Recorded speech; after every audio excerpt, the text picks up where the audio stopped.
Right, on this clock, it's a long case movement where the lines have now got twisted around the axle. Matthew, our horologist, now is going to come in and undo the tie off here.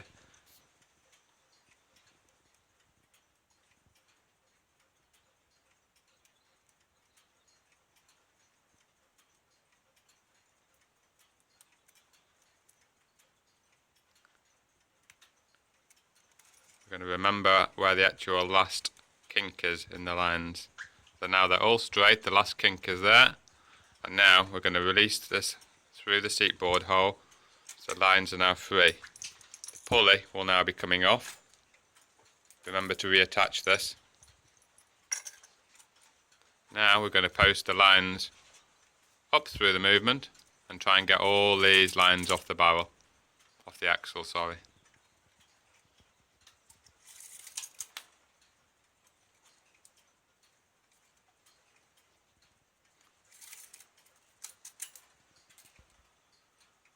Right, we've now got all the lines off the axle. Sometimes you need a tweezer just to grab the actual end of the line. There's just to grab the end of the line to pull it out. Now we're going to feed the line through the hole in the seat board, back down.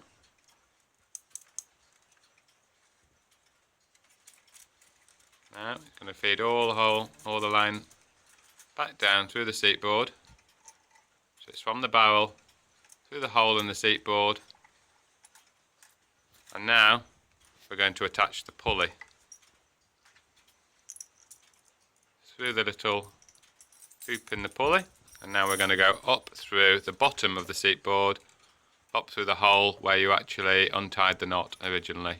That's it. And now we're going to tie off the knot in exactly the same way as you untied it. Loop, loop, loop.